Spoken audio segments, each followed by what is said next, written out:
नैतिक सलाह। एक बार की बात है, एक छोटे से शहर में एक गरीब परिवार रहता था जो रोज़ सब्जियां खरीदकर और बेचकर अपना और अपने परिवार का पेट भर रहा था। मोहन उस परिवार का मुखिया था। उसके परिवार में उसकी पत्नी और उसका एक बेटा सोहन था। मोहन रोज़ 50 रुपये की सब्जी खरीद कर लाता और उसे 100 रुपये में बेच देता। 50 रुपये सब्जियां खरीदने के लिए पहले रख लेता और बचे 50 रुपये से अपना घर का खर्च चलाता। ऐसे ही उसकी ज़िंदगी चल रही थी। दिन गुजरते गए, फिर एक दिन उसके बेटे का विवाह हो गया। अब भी वही रूटीन था कि 50 की सब्जियां लाता, 100 में बेच देता। फिर एक दिन अपने बेटे को बुलाकर कहा कि मैं संन्यास ले रहा हूँ। जो काम मैं करता आ रहा हूँ वो तू भी करना।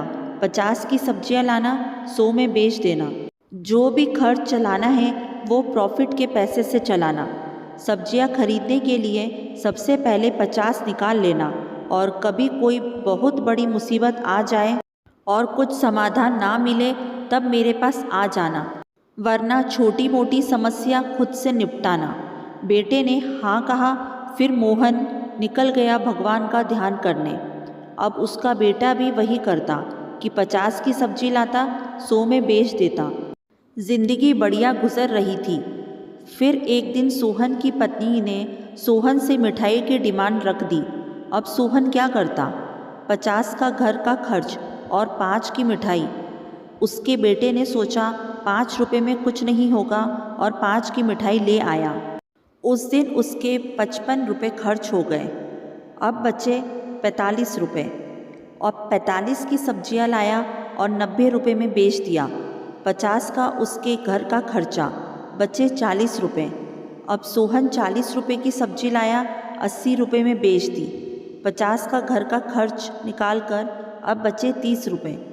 30 रुपये देखकर सोहन की हालत खराब। सोचने लगा कल 30 की सब्जियां लाकर 60 की बेचूंगा तो 50 घर का खर्चा निकाल कर 10 ही बचेंगे।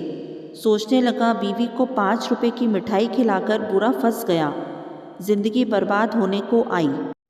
पहले नहीं सोचा था कि 5 की मिठाई इतनी महंगी पड़ जाएगी। पापा ने भी कहा था कि सबसे पहले सब्जियों के लिए 50 रुपये रख लेना, लेकिन मैं उसमें से 5 खर्च करके गलती कर दी।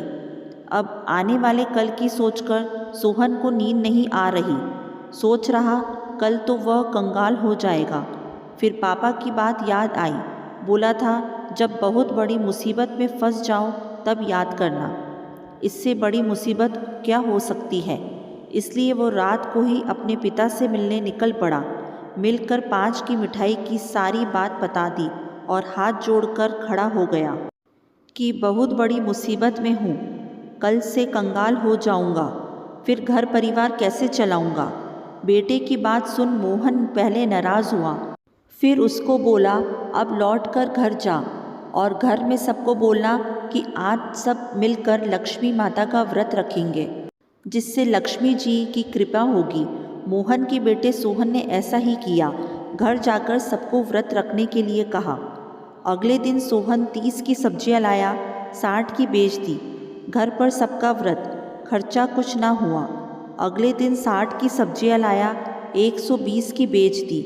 50 रुपये खर्च निकालकर अब सोहन के पास रुपये 70 बचे। 70 की सब्जियां लाया, 140 की बेच दी। अब घर का खर्च निकालकर सोहन के पास 90 रुपये बचे। अब सोहन मिठाई भी ला सकता था। बेहतर जिंदगी जीने लगा। पिता की सलाह ने सोहन की जिंदगी बदल दी। असल जिंदगी में हर कोई मोहन और सोहन है। अपनी इच्छाओं को मारना ही व्रत है। लोगों को मिठाई खाने का मन करता है, मतलब गाड़ी घोड़े घर मौज की ज़िंदगी में ज़रूरत के पैसे खर्च कर देते हैं। ज़िंदगी वहीं ठहर जाती है। अगर हम कुछ समय के लिए अपनी इच्छाओं को नियंत्रण कर लें तो आगे की ज़िंदगी बेहतर हो सकती है।